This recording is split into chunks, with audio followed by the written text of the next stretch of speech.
Hello दोस्तों, कैसे हैं। आज हम लोग अपने वॉइस के सेक्शन को आगे करने जा रहे हैं। पिछले वीडियोज़ में हम लोग टेंस के स्ट्रक्चर्स को एक्टिव टू पैसिव करना सीखे थे। ठीक है, हम लोग क्या सीखे? प्रेजेंट टेंस का सीखे, प्रेजेंट कंटिन्यूअस सीखे, प्रेजेंट परफेक्ट सीखे, उसी तरह पास्ट में सीखे और फ्यूचर में क्या सीखे? सिंपल फ्यूचर और फ्यूचर परफेक्ट का सीखे दोस्त। बाकी जो छूट गया यानी कि present perfect continuous, past perfect continuous, future continuous और फ्यूचर परफेक्ट कॉन्टिन्यूअस, जनरली इनका पैसिव हम लोग नहीं बनाते हैं। ठीक है, नहीं बनता है, किताबों में ऐसा मेंशन नहीं है, मैक्सिमम किताबों में, इसलिए हम लोग उसको नहीं बनाते हैं। अब हम लोग कुछ स्पेशल वाक्यों का एक्टिव टू पैसिव करना सीखेंगे दोस्त। तो कुछ कुछ वाक्य होता है जिसका हम आपको बता रहे हैं, उसका हम लोग एक्टिव टू पैसिव करना सीखेंगे। देखिए दोस्त, क्या था कि हम लोगों के सामने में कुछ सेंटेंसेस आते हैं जिसका हम लोग को पैसिव करना होता है, तो उसमें जो सब्जेक्ट होता है, वाक्य में जो सब्जेक्ट यूज़ किया जाता है, सब्जेक्ट क्या होता है? जैसे समवन, नो वन, जो वेग सब्जेक्ट्स होते हैं, जिसका कोई अपना अर्थ नहीं होता है। ठीक है, जैसे क्या लिख देंगे? अगर पुलिस लिखा जाए, अगर जज लिख दिया जाए, एडवोकेट लिख दिया जाए, डॉक्टर लिख दिया जाए, इस तरह का ETC लिख देते हैं। इस तरह का जब भी अगर आपको कुछ मिले, अगर सब्जेक्ट मिलता है, तो आपको करना क्या होता है? इसको हम एजेंट के रूप में नहीं लिखते हैं। कब तक? जब तक ये ज़रूरत ना हो जाए। किसका? पुलिस का, एडवोकेट का, डॉक्टर का, जज का। जब तक स्पेसिफाई ना किया जाए तब तक हम लोग ऐसा नहीं लिखते हैं। क्यों नहीं लिखते हैं? देखिए, हम आपको बताते हैं। अगर आप कहीं जा रहे हैं, कोई मेरा कलम चुरा लिया, आप ऐसे बोलते हैं, अरे कोई मेरा कलम चुरा लिया, आप जानते हैं क्या उसको? नहीं जानते हैं। मतलब जिसको आप जानते हैं, जिसको हम जानते हैं और जिसको हम नहीं जानते हैं, हम सब जानते हैं और जिसको हम सब नहीं जानते हैं, इन दोनों को हम लोग एजेंट के रूप में इस्तेमाल जहां तक हो सकता है नहीं करते हैं। क्यों नहीं करते हैं? समझने की कोशिश कीजिए। अब एक चोर है, चोर को पुलिस गिरफ्तार किया, तो हम लोग क्या बोलते हैं? पुलिस को चोर पकड़ लिया, कि चोर को पुलिस पकड़ लिया, तो चोर को पुलिस ही पकड़ेगा। हम भी पकड़ सकते हैं, लेकिन गिरफ्तार कौन करेगा? हम पकड़ सकते हैं, बट गिरफ्तार कौन करेगा? पुलिस करेगा। पुलिस ही किसी को भी अरेस्ट कर सकती है अगर उसके पास वारंट हो तो। यानी कि बाय पुलिस लिखने की जरूरत नहीं है। It is understood that police जो है चोर को अरेस्ट कर लिया, इसलिए बाय पुलिस लिखने की जरूरत नहीं है। नहीं भी लिखेंगे तो कोई प्रॉब्लम नहीं है। जज, किसी भी केस का जज जो होता है उसका डिग्री देता है, फैसला सुनाता है। तो कोई भी केस मुकदमा चलता है और जज जो क्या करता है, उसका आपको फैसला सुनाता है। तो बाय जज लिखने की जरूरत नहीं, क्योंकि फैसला सुनाने का अधिकार जज के पास ही होता है, हमारे और आपके पास नहीं होता। अगर कोई आपका केस लड़ रहा है तो बाय एडवोकेट, बाय लॉयर लिखने की जरूरत नहीं होती है, बिकॉज एवरीवन नोज कि अगर कोई केस फाइल किया है तो लड़ने के लिए हम लोग किसके पास जाएंगे? तो वकील के पास ही जाएंगे, वही इसका लेखा जोखा रखता है। अगर आपका इलाज हो रहा है तो इलाज हम तो नहीं कर सकते, आप नहीं कर सकते, अनलेस अनटिल कि आप एक डॉक्टर हो। तो कोई भी जो अपने फील्ड में माहिर होगा, जैसे एक डॉक्टर अपने फील्ड का माहिर है, एक्सपर्ट है, जो किसी का इलाज कर सकता है, मरीज को देख सकता है, तो बाय डॉक्टर लिखने की जरूरत नहीं पड़ जाए। या इस तरह का कोई भी सेंटेंस में सब्जेक्ट आएगा तो उसको हम लोग बाई प्लस एजेंट के रूप में इसका इस्तेमाल इसका इस्तेमाल नहीं करेंगे। तो आप एक सवाल पूछ सकते हैं, सर इसका इस्तेमाल बिल्कुल ही नहीं किया जाता है?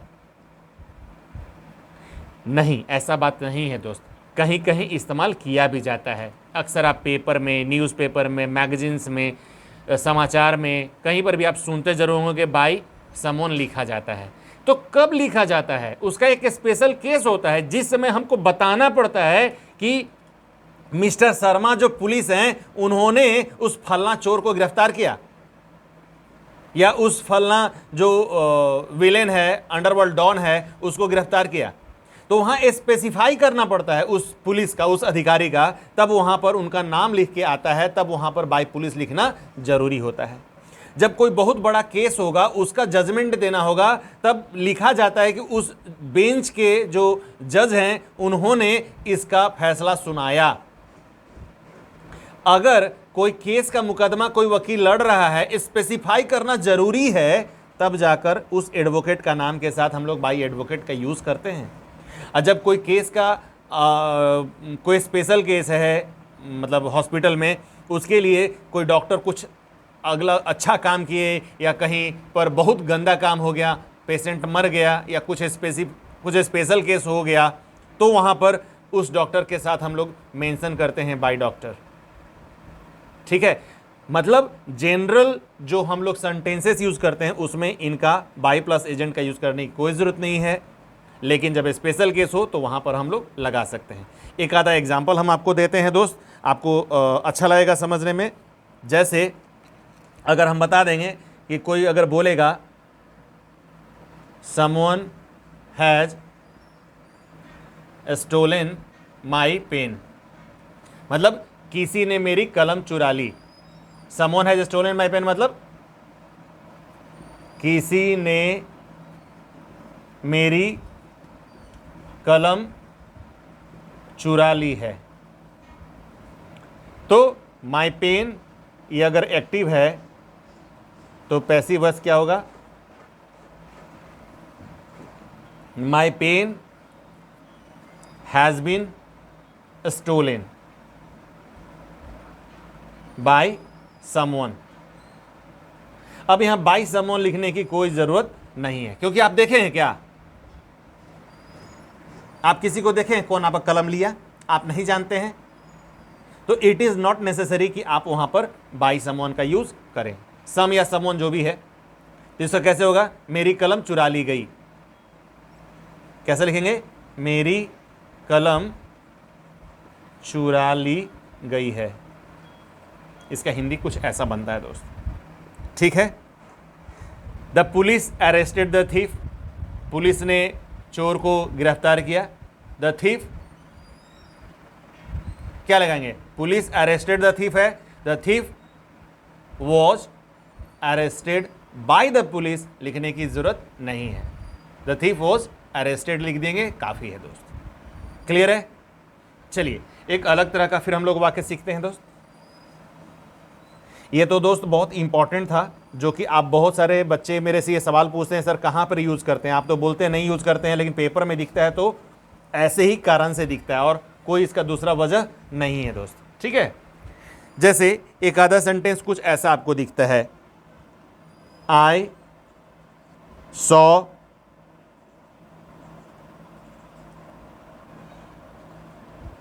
Opening the box. अगर इस तरह का सेंटेंस आपको मिलता है, मतलब I saw him opening the box, मैंने उसे बक्से को खोलते हुए देखा, इसका हिंदी क्या होगा?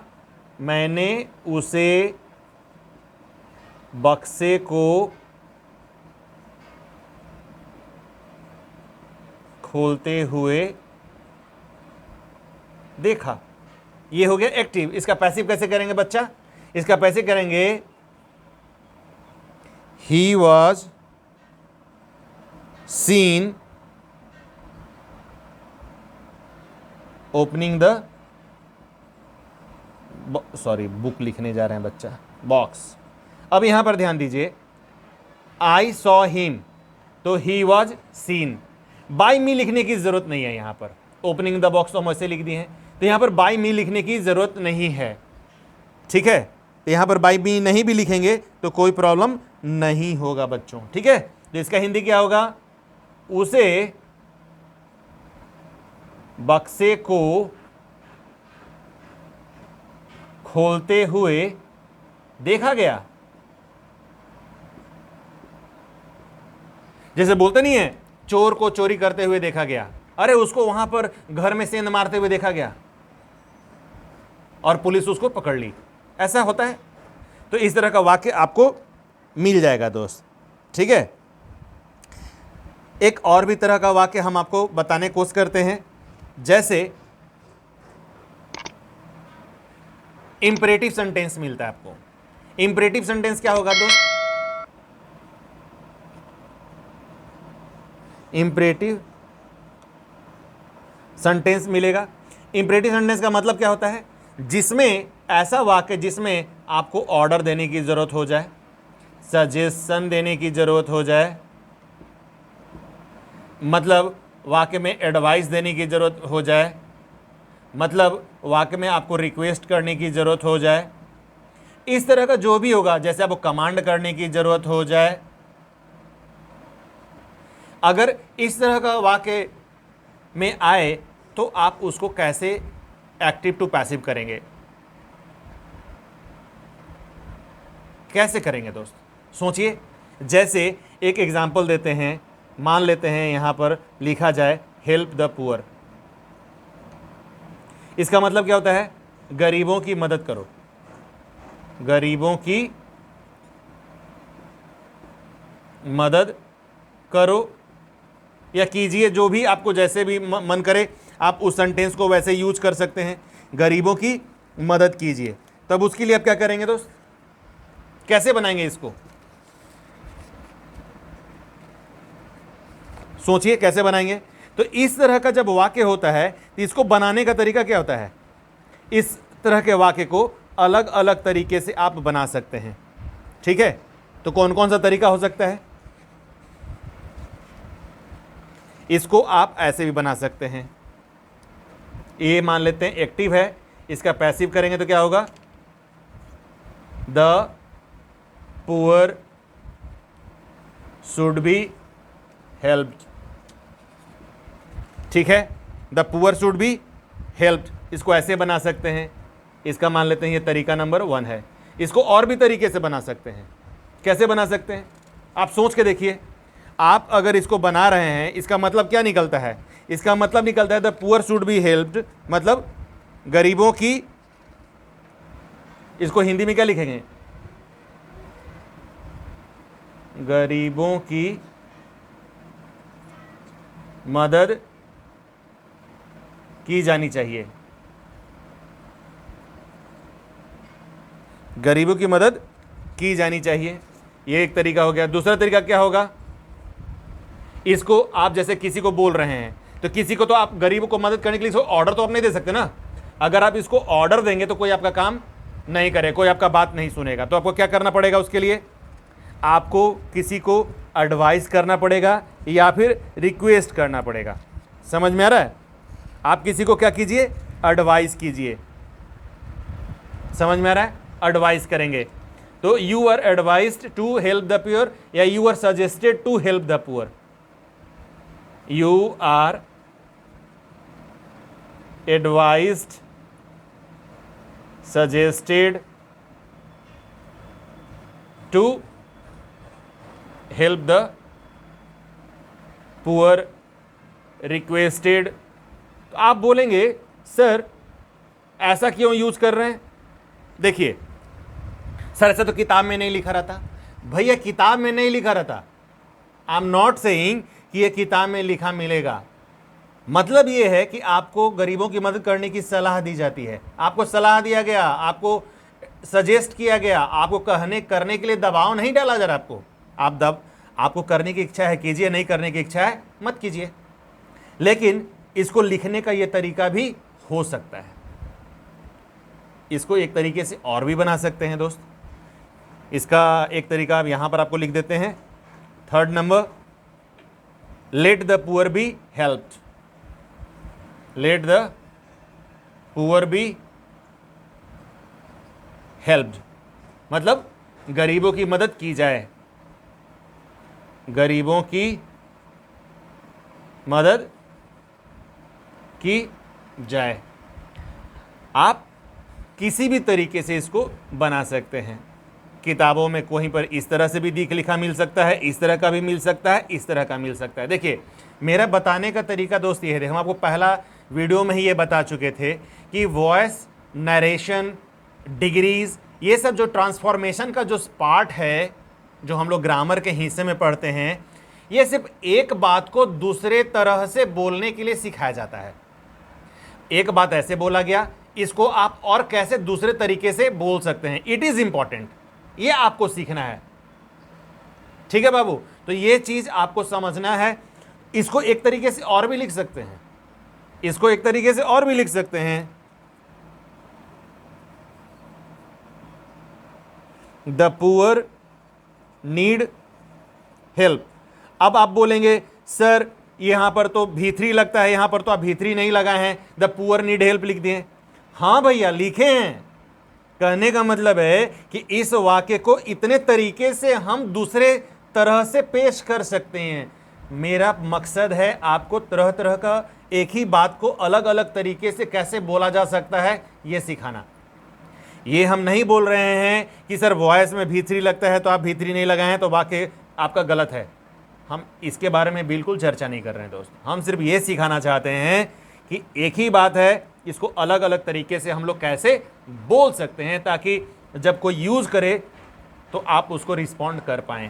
तो इसका मतलब क्या होगा, गरीबों को मदद की ज़रूरत है, गरीबों को मदद की ज़रूरत है। देखिए अगर आप पूरा पढ़ें, गरीबों को मदद करो, गरीबों की मदद की जानी चाहिए, गरीबों की मदद की जाए, आपको गरीबों की मदद करने की सलाह दी जाती है या प्रार्थना किया जाता है या सलाह दी जाती है। अब हम लोग कुछ और भी वाक्य को देख लेते हैं बाबू, ठीक है, एक आधा और देख लेते हैं। जैसे मान लें इसमें निगेटिव रहता है तो डोंट इंसल्ट वीक। अगर ऐसा वाक्य रहे मतलब कमज़ोरों को इंसल्ट मत कीजिए। इंसल्ट करने का मतलब हो गया कि बेइज्जत मत कीजिए, कमज़ोरों को बेइज्जत मत कीजिए, कमज़ोरों को बेइज्जत मत कीजिए। अगर ऐसा लिखा है तो कैसे करेंगे, weak should not be insulted, मतलब कमज़ोरों की बेइज्जती नहीं होनी चाहिए, कमज़ोरों की बेइज्जती नहीं की जानी चाहिए, नहीं की जानी चाहिए। ठीक है, ऐसे करके हम लोग किसी भी तरह का वाक्य होगा बाबू हम लोग ट्राई करेंगे बनाने का। चलिए कुछ वाक्य लेट से भी तो होता है, उसको अगर हम ट्राई करके देखें तो जैसे एक वाक्य और ये देख लीजिए, अगर वाक्य आए लेट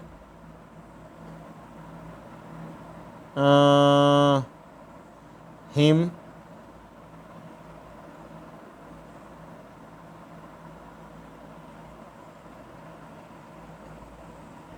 डिस्कस द मैटर, मतलब उसे इस बात पे डिस्कस करने दिया जाए। जैसे अगर हम लोग कोई किसी बात पे डिस्कशन करना चाहते हैं, बहस करना चाहते हैं, किसी मुद्दे पे बात करना चाहते हैं तो उसको इस मुद्दे पर बात करने दिया जाए। कैसे लिखेंगे, उसे इस बात पर डिस्कशन में कहने का मतलब क्या लिखेंगे, साहब बहस लिख दें, लिख देते हैं बहस करने दिया जाए। ठीक है, तो इसका हम लोग पैसिव कैसे बनाएंगे दोस्त, let him discuss the matter में let the matter be discussed, let the, इसको अगर हम करें तो कैसे बनेंगे दोस्त, let the matter be discussed by him, इस बात पर उसको बहस करने दिया जाए। Let the matter be discussed by him,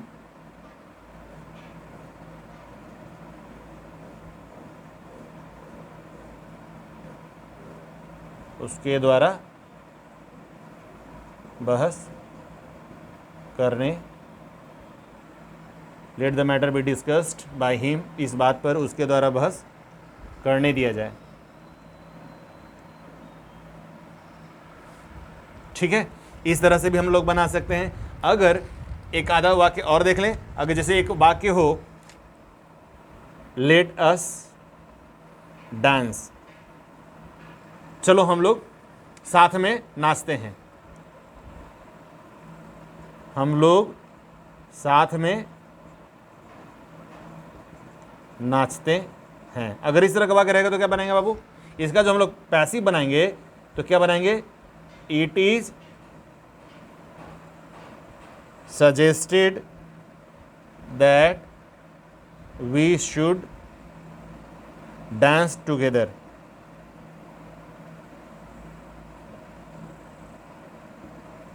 मतलब we should dance together, let us dance together लिख दिए, एक्स्ट्रा लिखा गया तो हटा दीजिए। it is suggested that we should dance, मतलब ऐसा सलाह दिया जाता है कि हम लोग को साथ में नाचना चाहिए। ठीक है, कैसे लिखेंगे,